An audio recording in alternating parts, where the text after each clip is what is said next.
Welcome to Nerds at Church, a podcast about nerdery and the Bible. I'm Pastor Kay, and I use pronouns like she and her.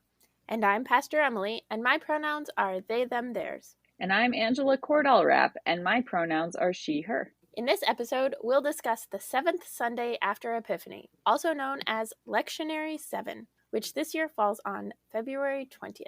Check out the episode description for links to the Bible passages and other references we make in this episode. So this week, for our deep dive into radical generosity, we have Angela Kordahl Rapp, who teaches high school in Eastern Washington. She lives near Spokane with her husband and two toddlers. She and Pastor Kay were roommates in college. Welcome. It's so good to have you Hi. with us. Thanks, I'm thrilled to be here. So, Angela, you've been involved with Books to Prisoners for several years now. Can you tell us something about the organization? Sure. So Books to Prisoners, the national-ish organization is out of Seattle, and it's a loose confederation of collectives with our one deceptively simple goal: getting books into the hands of people who are incarcerated. Sure. And the collective out of Seattle has been running since 1973. Our local branch was founded in 2016. And so we're affiliated with that branch. There are other organizations doing more or less what we do all around the country, but it's completely decentralized. There's no general head of Books to Prisoners. It's all people doing the work at various locations.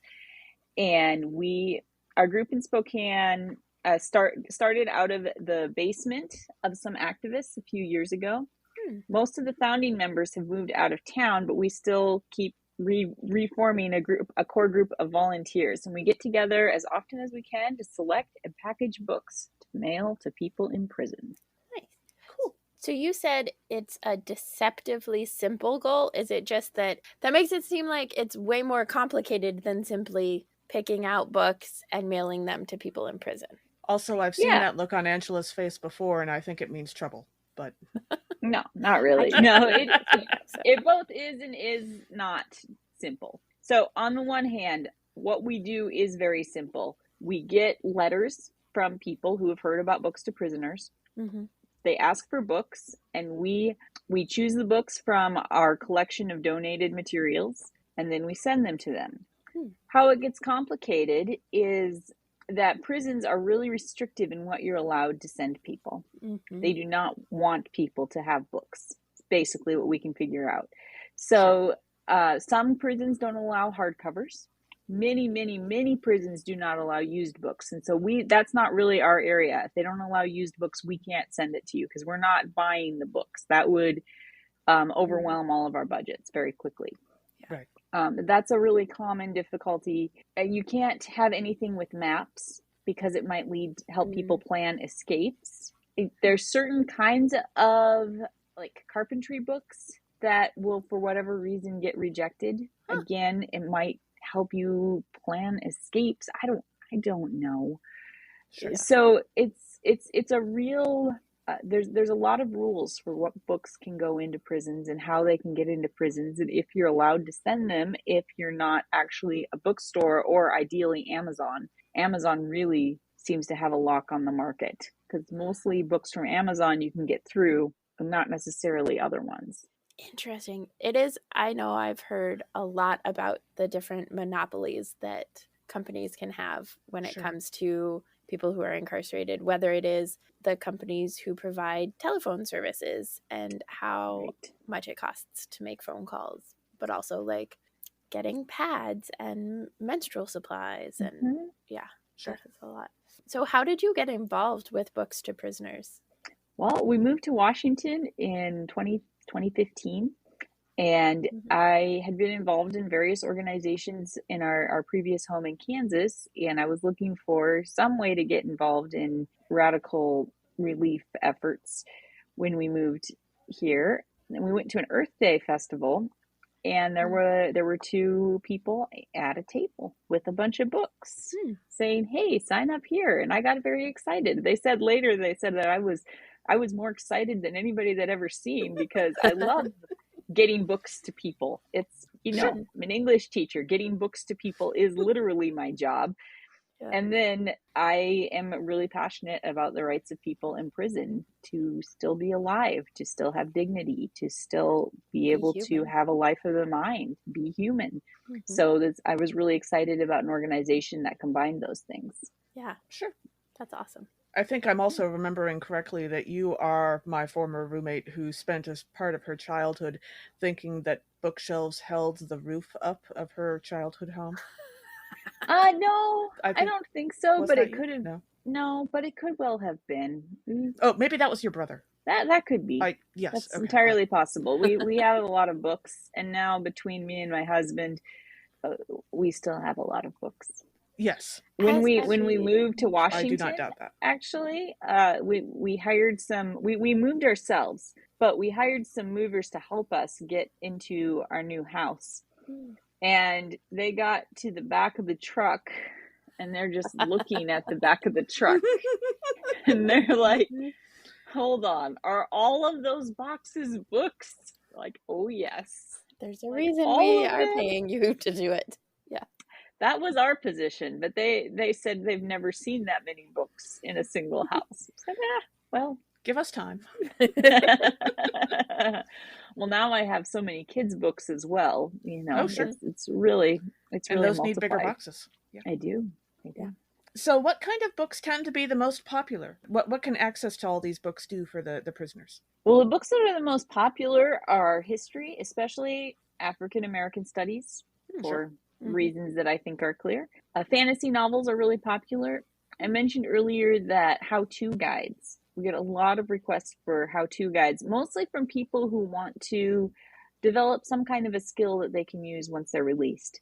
Sure. Or I don't know. Sometimes I wonder if you're requesting a book about redoing kitchens, if that's a job skill, or if it's maybe a entertainment fantasy to be able to think about a kitchen in your own house. Remodeling a kitchen. Yeah. Right. Yeah. So those are very popular, but the most popular book overall is a dictionary. Okay.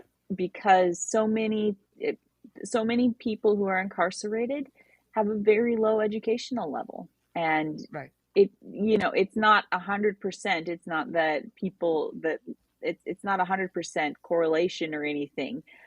But end up incarcerated often did not have really good opportunities to get an education, and they need a dictionary to be able to start furthering their education, and that's not widely available. So dictionaries, always very popular. Basic reference works, popular. We do get requests for like algebra textbooks for people who are trying to work through their GED while they're not allowed into society. Right. Yeah. Interesting. We got a really lovely poem one time from a gentleman who it was all in nice rhyming couplets, handwritten. It's beautiful, of how much he appreciated the Books to Prisoners collectives because they give them some hope and give him something to do that is productive. So it's really rewarding to hear that, and also really sad, that we're one of the few organizations that says, hey, what would you like? There's lots of organizations that will distribute Bibles, for example, which is fine. I have nothing against distributing Bibles to people who want them, but that's not, they would like some variety. Yeah, which is really fascinating, particularly in light of our topic of radical generosity, right? And there's this idea of, and I think it, right, the golden rule: do unto others as you would have them do to you. Sure. Which is, I think Jesus says it in the gospel. He does. Yes. It was verse 31. Yeah. So do to others as you would have them do to you. And what I think is fascinating is I've heard the platinum rule, right? So people who are like giving out Bibles are following the golden rule. They would want a Bible if they were in prison, presumably. Right. But the platinum rule is do to others as they would have you do to them. And it feels like you all are following the platinum rule of what do you want? And we will do that.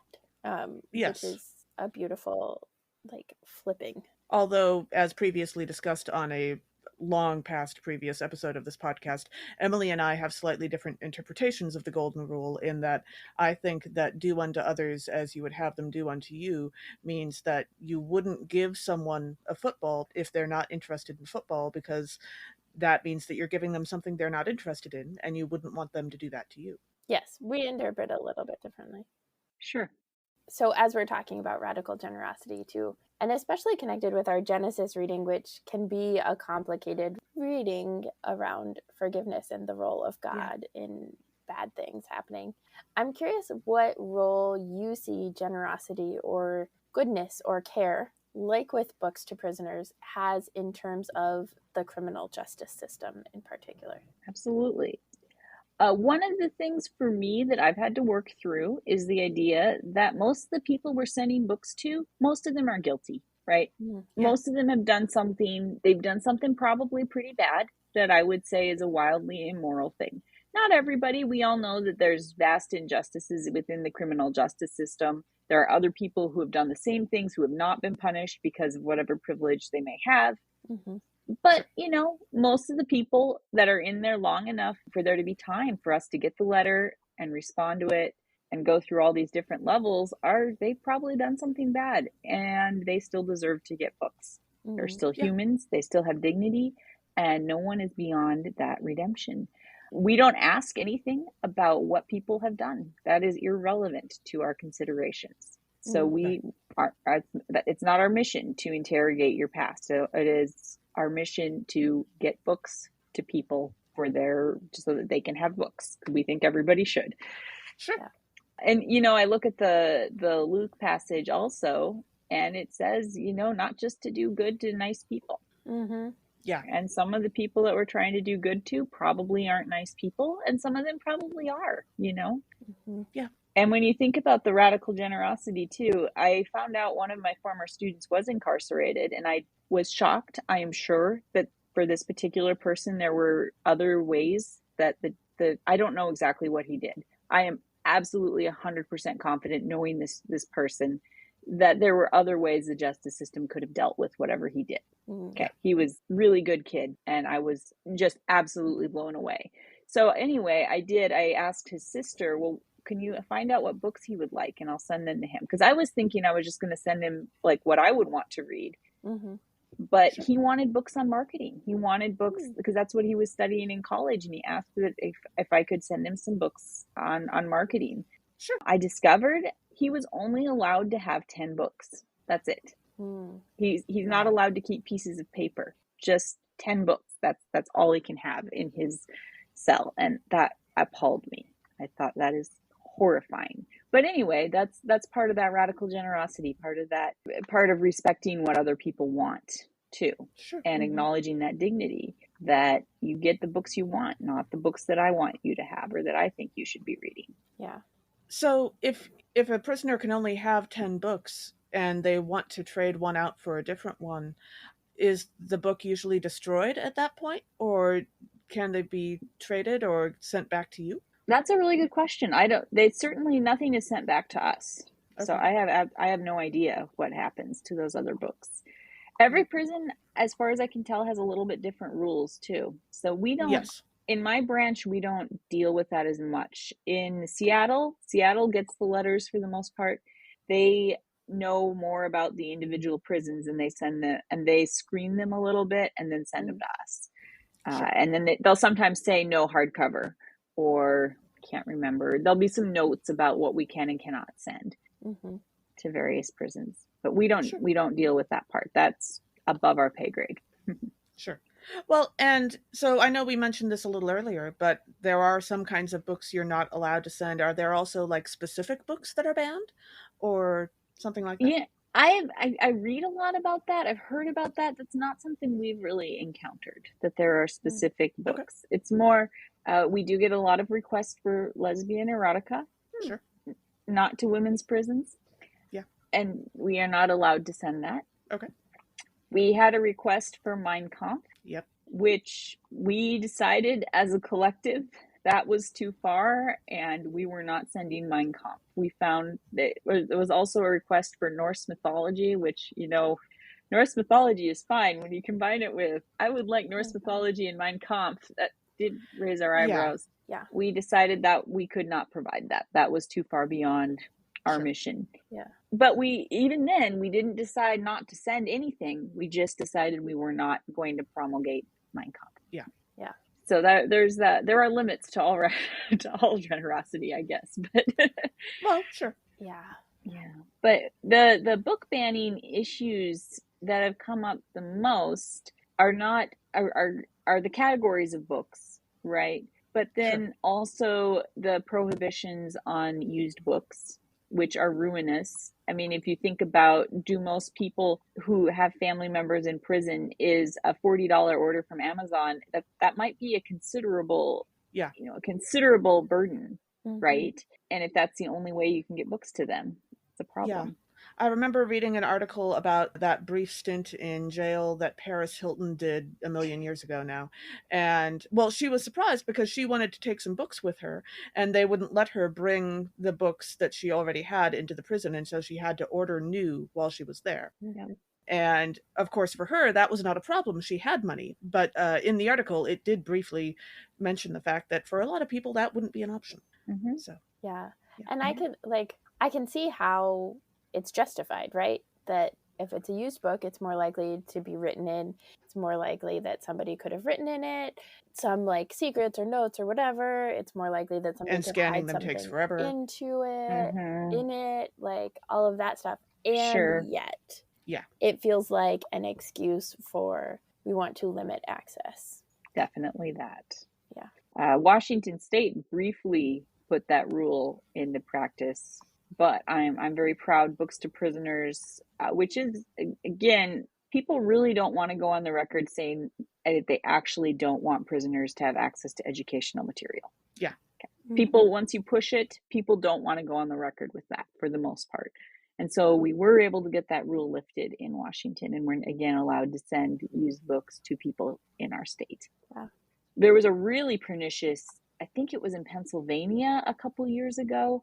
They were going to make prisoners buy e-readers, and then they would have to pay for books on the e-readers, and they were no longer going to be allowed to have physical copies. And I don't remember if that stood or not. I remember hearing about that. It was right there along with the rule of not allowing them to have physical mail anymore, and everything had to be scanned and they could see it briefly and then they couldn't keep it, which actually did go into effect in a few states.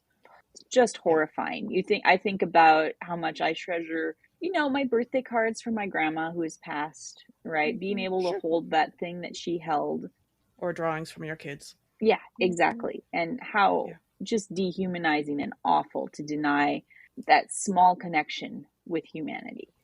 Appalling. Also, the e-reader part betrays it could be dangerous, because what's definitely got more potential for dangerousness? An electronic thing with metal and plastic and all of that compared to paper.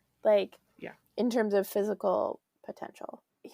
Well, and I have heard a lot about the new Jim Crow by Michelle Alexander being banned in great a book. lot of prisons, because it explains the complexities and intentionality of the criminal justice system and how particularly Black and brown people are incarcerated at such higher rates. Yeah. Yes, I would recommend anybody listening to this should read The New Jim Crow. It is top-notch reporting, top-notch scholarship, and really heartbreaking.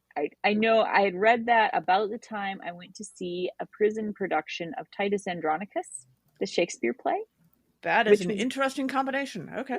Yeah, this is not related to Books to Prisoners precisely, but it does relate to how I got involved in it. And I could see that, yeah. Yeah, so a theater professor at a college in Kansas went to this prison every week for an entire year and works with the people there to create a show, which in some ways is pretty accurate to Shakespeare's situation, because it was an all male, all men in costumes and makeup. And they, it's not like there's a lot going on. So they would dedicate as much time as they possibly could. They did a great job with it. And a friend and I went to see it.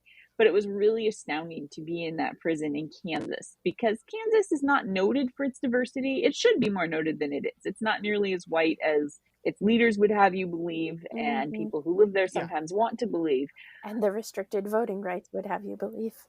Yeah. Yes, all of those things. But oh my goodness, it seemed to me that perhaps the entire Black and brown male population of Kansas was in the prison. There were no white guys in there. It was pretty astounding once I was actually in that space to say, oh my goodness, this is wildly disproportionate to the rest of the state. And so that did help me really see the truth of what Michelle Alexander was saying. Just wow. I'm curious within this, because what you're saying, right, makes sense. It makes sense that people should have human dignity. And I know like the ease with which people who are incarcerated are dehumanized just through almost just sheer ignorance. Yeah. So I'm curious if you or others that you know of who have been involved with Books to Prisoners or other organizations like that get pushback against the idea of being generous to prisoners in particular. Like, does Books to Prisoners, does this cause strike a lot of people as radical, or even just like misplaced generosity? Or oddly, I have never experienced that.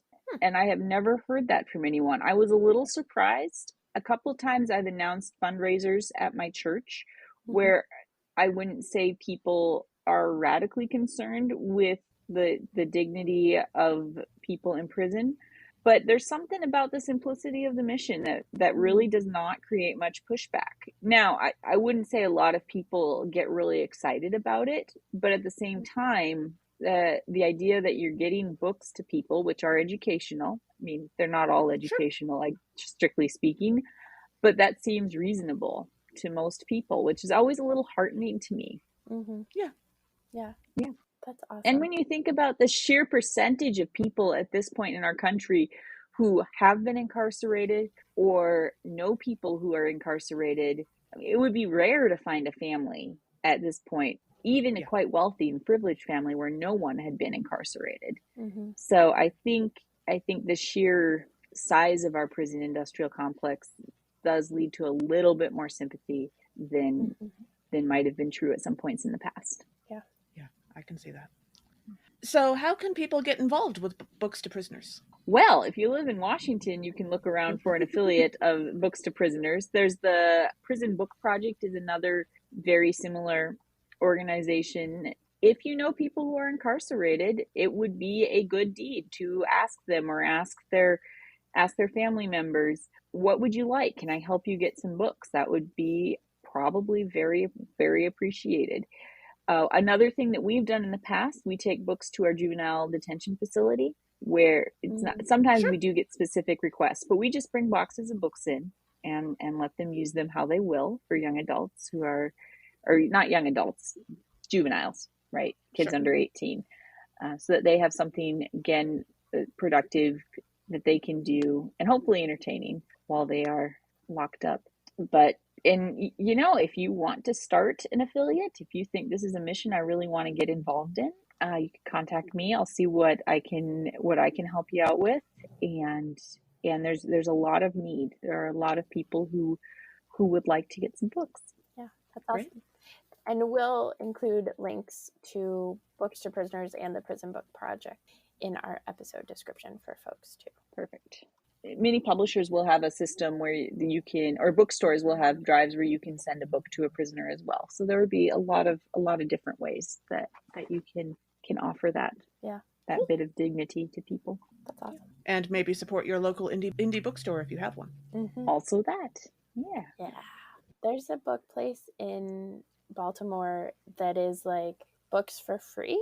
So like literally like, cool. And the pandemic has messed with their hours and stuff, but like you can come and drop off your books for free, but then also you can like come and sort through them and just take them. And so like that would be interesting. I don't know if there are any Books to Prisoners type of organizations that are local to Baltimore, but that would be a really convenient. I don't know. Well, Red Emma's. So you have Red Emma's in Baltimore, I'm pretty sure.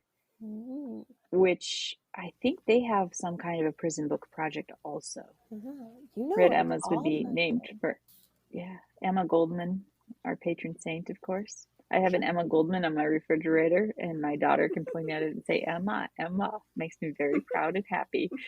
That's fantastic. And very on brand. Mm-hmm. Our first reading for this episode is from Genesis chapter 45, from verse 3 through verse 11 and verse 15. Joseph, years after being betrayed by his brothers, reveals himself to them, and that he has great power in Egypt and will keep them and their families safe during the famine. So one of the themes in this passage is this idea of divine providence that kind of comes out, where Joseph is like, you intended this bad thing, but really God was doing the thing.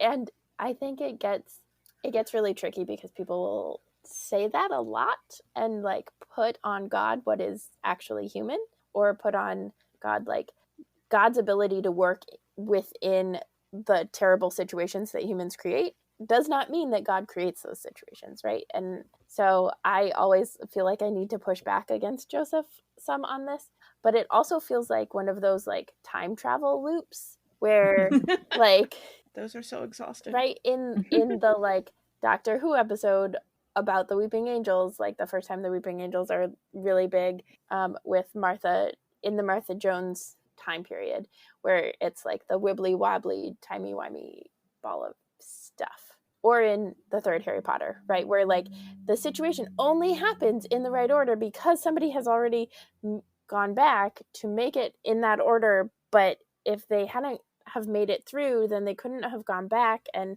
it's just a lot of... And that's why they're exhausted. Yeah, that's why they're exhausted, and that's why it still does not make sense to me. And it feels almost like Joseph is like trying to explain things in that way of like, well, it all worked out because God was actually doing this, and this was happening to get me to this point so that this could... Yes. It looks to me like he's trying to provide a space for reconciliation too. Mm-hmm.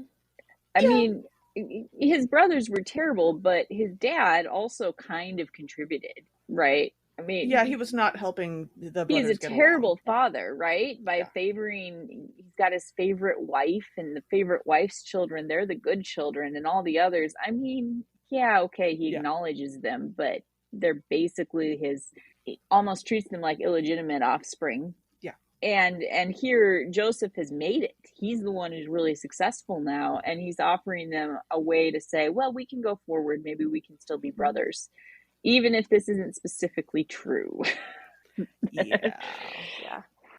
Yeah, and he kind of starts off with a bang when he, in verse 3a, we read, Joseph said to his brothers, I am Joseph. Is my father still alive? As a way to reintroduce yourself to people who haven't seen you in probably decades, that's kind of a stunner. I don't know that he was like, yes, he absolutely goes for reconciliation a few minutes later, but at that point, I think he wanted to make an impression, you know? Yeah. that is a way to introduce yourself that will gobsmack people. And it also reminds me, although it has a very different feel than, hello, my name is Inigo Montoya, you killed my father, prepare to die. I thought that too when I was reading it. I do love that line, and let's be honest, I think Mandy Patinkin could certainly pull off Joseph in this story if he wanted to. From Princess Bride. But I still think that he is, I mean, he opens up to reconciliation in a minute, but he does kind of want to, you know, emotionally smack them across the face first. It is kind of what it feels like to me. And there is that great part where, you know, last time he saw them, they weren't exactly apologetic about their actions. And then they're saying, don't be distressed or angry with yourself. It's a little passive aggressive. He's like, really? Yeah. You should be a little bit distressed and angry with yourselves because you really screwed up. Then he's like, no. It is not often that Bible characters remind me of Midwesterners that strongly, but that is one of those moments. Yeah, that makes sense. And that's because there is like a progression where we do notice that Joseph's brothers are getting better. Like they have more intentionality and care for Benjamin, Joseph's full brother, than they did for Joseph. So there's a little bit there, and yet, yeah, it's like, yeah. you should be feeling a thing, and are you? Mm-hmm. When I was reading it, when I read verse 4, where Joseph says to his brothers, "Come closer to me," and they came closer. He said, "I am your brother Joseph, whom you sold into Egypt." And it's still the like emotional slap across the face, if you will, but it also almost feels like there's this scene in Orphan Black, which is about these clones who don't know that they're clones. And so like each of this, like frequently throughout the series, there's like moments where clones reveal themselves to each other, and it's like one of those moments of like the first time a clone realizes that they are a clone, that they are related to other people, and like that moment of like confusion and wonder and awe almost of like this thing that I thought was true is now completely untrue in this like profound way that impacts me very deeply. What is going on? Yeah. So it just like felt like that was how they were. Yeah, there's a yes, I really mean it sense to this one too. Mm-hmm. Yeah. Yeah. And then, it's all the forgiveness and stuff. I do like that as like neither Kay or I went into that on our verses. But I do like that framing that you had, Angela, of that it is opening the space for reconciliation, because I haven't read it that way before, and that makes a lot of sense to as a way that like makes it make sense in my head better than it has in the past. Yeah. Mm-hmm. I mean, he could hold on to that grudge. Most people would think he was justified to say, yeah, you sold me into slavery and that was not cool. And now I have power and you shall languish in my dungeons forever while your wives and children starve to death. This is great. But he's going to go a different direction, and that's hard. Mm-hmm. Yeah. Yeah, it is. And there was also the part where they threw him in a well first. Like that part also did not sound fun. Right, where they were just going to let him die. Yeah. I mean, presumably Reuben was going to like go back and save him or something, but okay. Maybe. Yeah. That's reassuring if you're like, what was he, like 12? Something like that. Yeah. Right. Yeah. Just because they're not great. They don't come off great. No, definitely not. And then there was the completely gratuitous goat murder. Yeah. Right. Yeah. The poor goat. Mm-hmm.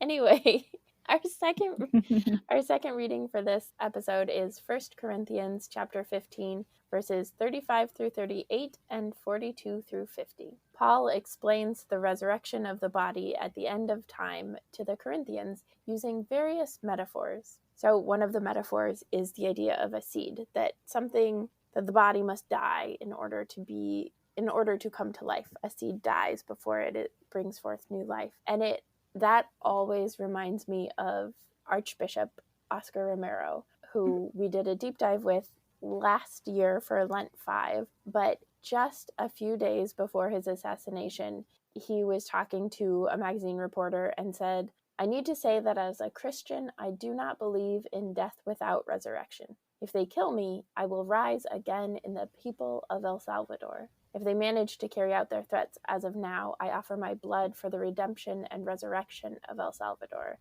If God accepts the sacrifice of my life, then may my blood be the seed of liberty and the sign that hope will soon become a reality."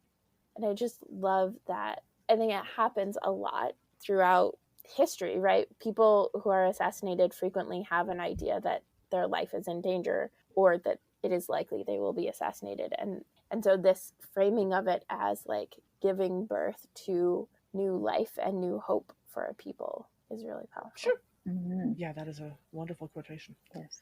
And then in verse 44, we read, "If it is sown a physical body, it is raised a spiritual body. If there is a physical body, there is also a spiritual body." And so Paul invented the body-spirit dualism that continues to confuse and distract Christianity to this day. Yeah. I have to say, as a former double major in religion and philosophy, this is really one of my least favorite topics because it tends to make my brain hurt. But it gets complicated. I will say this much. It gets complicated to explain why, but thinking of the body and spirit as being separate from each other leads to some very weird places. Mm-hmm. Like legitimate terrifying cults have actually arisen from those weird and terrifying places. And so we try to avoid them. For the most part, Christians try to imagine the spirit and the body being one. And that's why we put such an emphasis on the bodily resurrection in, say, the Apostles' Creed and the various other creeds. So as much as Emily and I enjoyed watching Hocus Pocus with horror nerds at church, that scene at the end where Thackeray Binks and his sister Emily are incorporeal ghosts, that was not intended as a fully educated and carefully thought out portrayal of Christianity's concept of the afterlife. Let's not take Disney as a... There is a scene where two of the characters who are dead, Binks and his sister Emily, appear as ghosts. Ghosts are not really a well-educated, carefully thought-out portrayal of Christianity's concept of the afterlife. That's not how we believe the afterlife actually works. It's just that talking about this tends to make people's brains spin, and also they tend to get very emotional because usually this brings up a ton of grief, which is fair. And so doing this education in the parish is really complicated, and a lot of people just don't really go there, which on the one hand I kind of get, and on the other hand it leads to some very weird, very creepy places if you don't.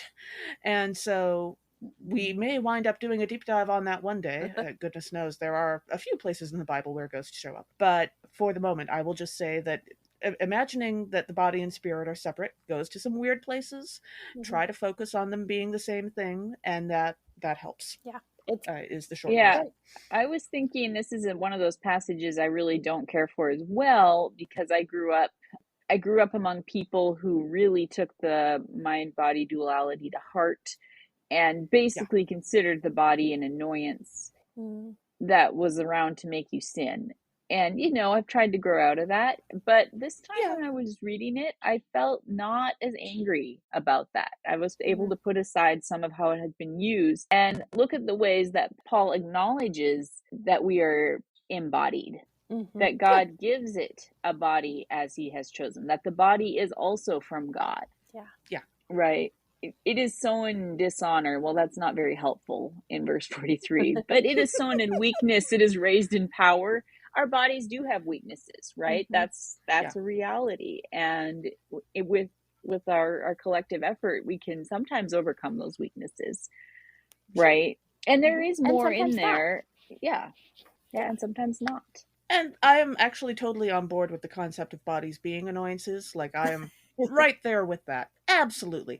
But that doesn't mean that they can't also do good things. So, like, my body is why I'm alive. I'm okay with that. Right? Yeah, and the body soul duality definitely comes from Greek and Greco-Roman philosophy. Yeah, you do not find that in the Hebrew scriptures. Yeah. That is not a thing. Yeah. Is it more of a Protestant thing too? It feels like the Catholics a little bit more acknowledge the existence of a body than we do. I think the Catholics are also better at talking about death than Protestants are a lot, or at least they do it more often. Because I have met a lot of superstitious Catholic people, but they don't tend to be superstitious about what happens after death. It tends to be superstition about other things. Whereas Protestant people have very vivid imaginations about what happens after death, in my experience. I think a lot of it is connected to cultural assumptions. That's true. And the ability of that to influence what people think about death and that sort of a thing. And I think this part, Corinthians, that we're looking at is if we understand the context of Greco-Roman culture, it does feel more like what you're saying, Angela, that it's maybe Paul trying to acknowledge a viewpoint and push gently, not even just pushing back, but pushing it towards a more in the right direction. Yeah, pushing it towards a more affirming thing. So acknowledging the body soul duality that people were likely to believe at the time anyway. And then saying, and it is not that bodies are bad and soul is good. It is that both are part of this larger thing that God is doing.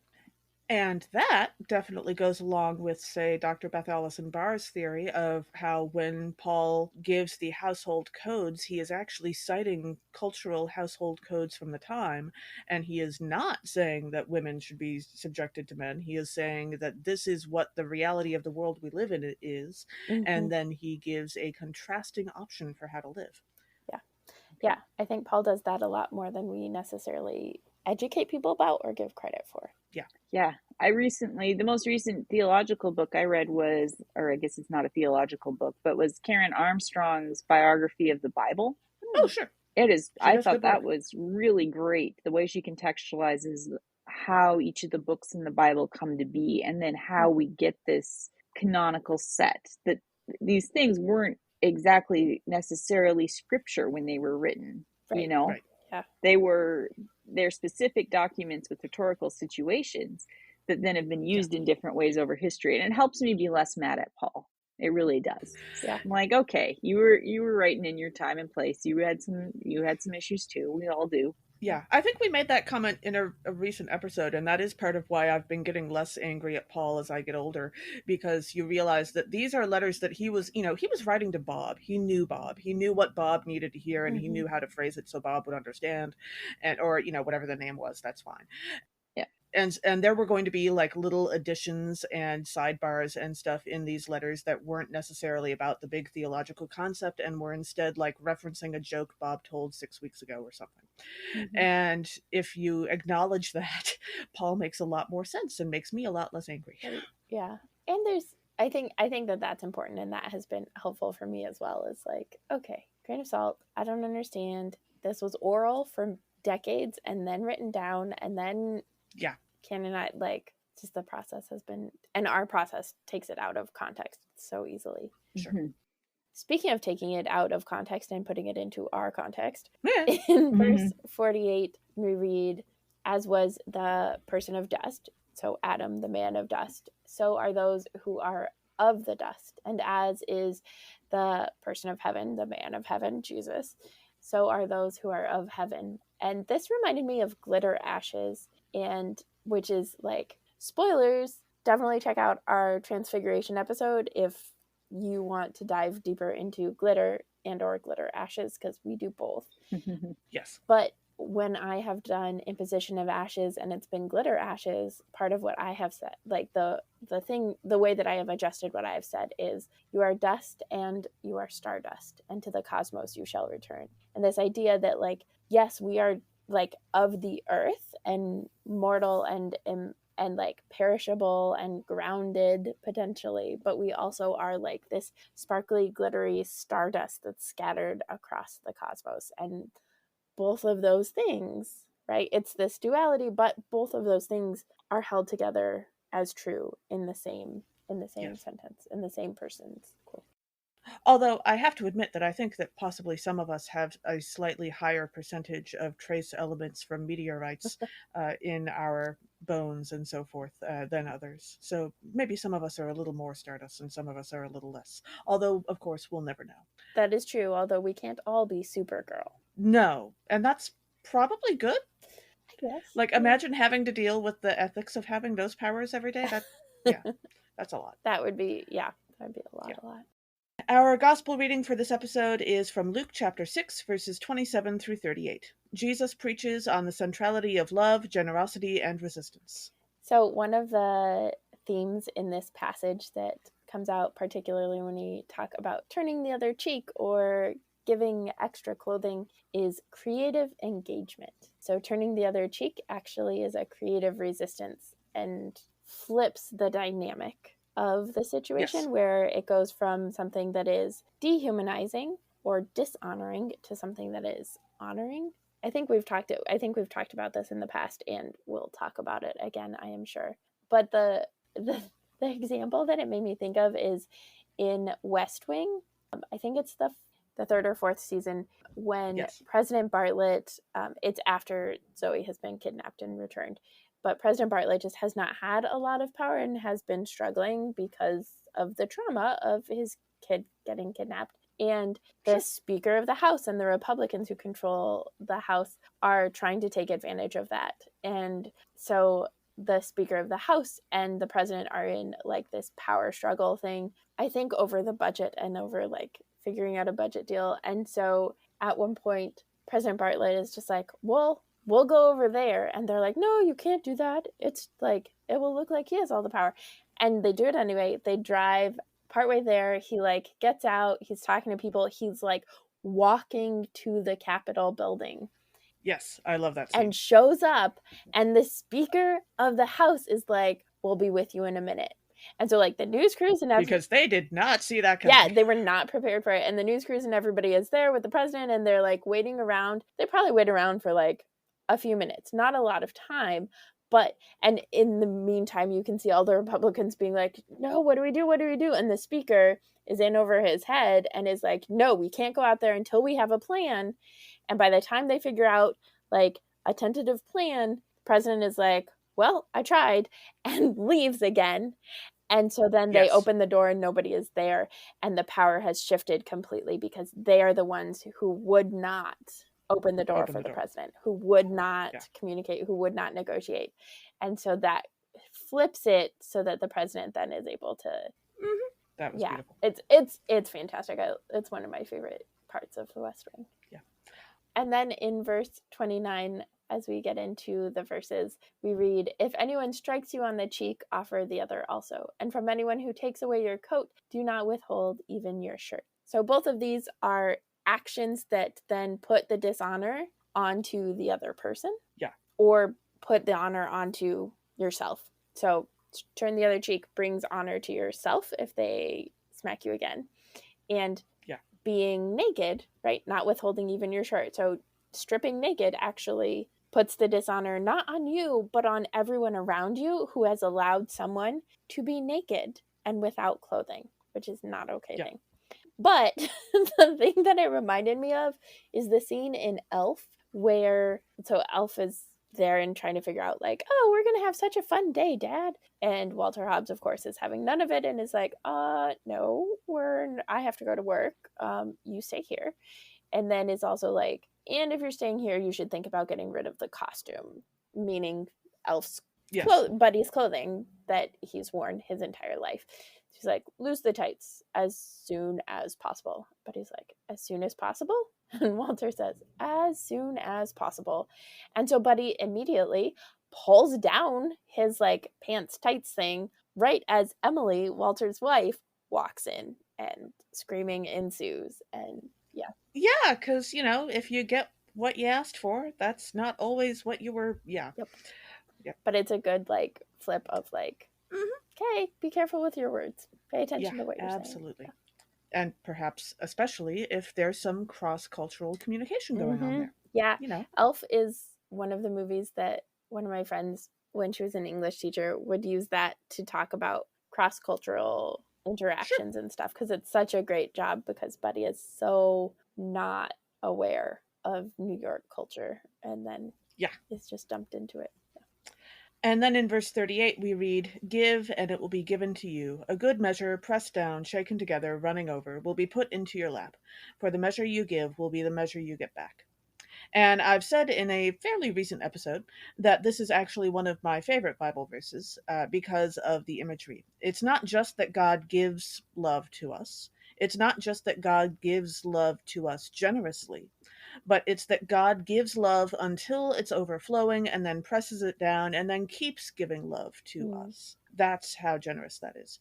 And it reminds me of how Mrs. Weasley's generosity in feeding Harry in the Harry Potter series never changed through all of the Harry Potter books. Like from the time he was 11 through the very last book, no matter where he had been eating recently, if he showed up and Mrs. Weasley had any food at all, she immediately fed him, and with enthusiasm, because she knew that he had been hungry and he knew what hunger was.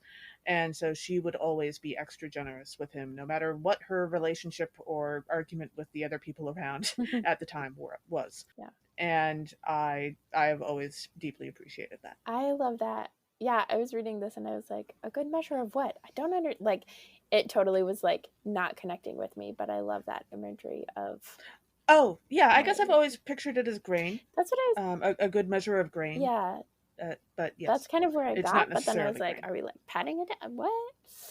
And I live in a very coffee-filled house, and so like the press down, I was thinking about like the espresso maker, like the espresso machine that like you pat the I love the idea of it being coffee instead. Yes, I'm on board, especially with the ADHD. That is like God being medicinal. I'm on board. That sounds great. Yes. But I love the Molly example too. That's just that. Yeah. It feels warm to me. And I like that imagery. Yeah. Yeah. So, Angela, before you go, any other thoughts on life, the universe, and everything? Everyone should read The New Jim Crow. And Jesus tells us that, when he was in prison, we visited him, and Books to Prisoners and other related organizations are one small way that we can do that for other human beings. Mm-hmm. So we've got a fundraiser. Check us out. We'll put the link for the fundraiser in our episode description for folks if you want to support what Books to Prisoners is doing. All right. Thanks so much. It's been great. Thank you. Thank you for joining us.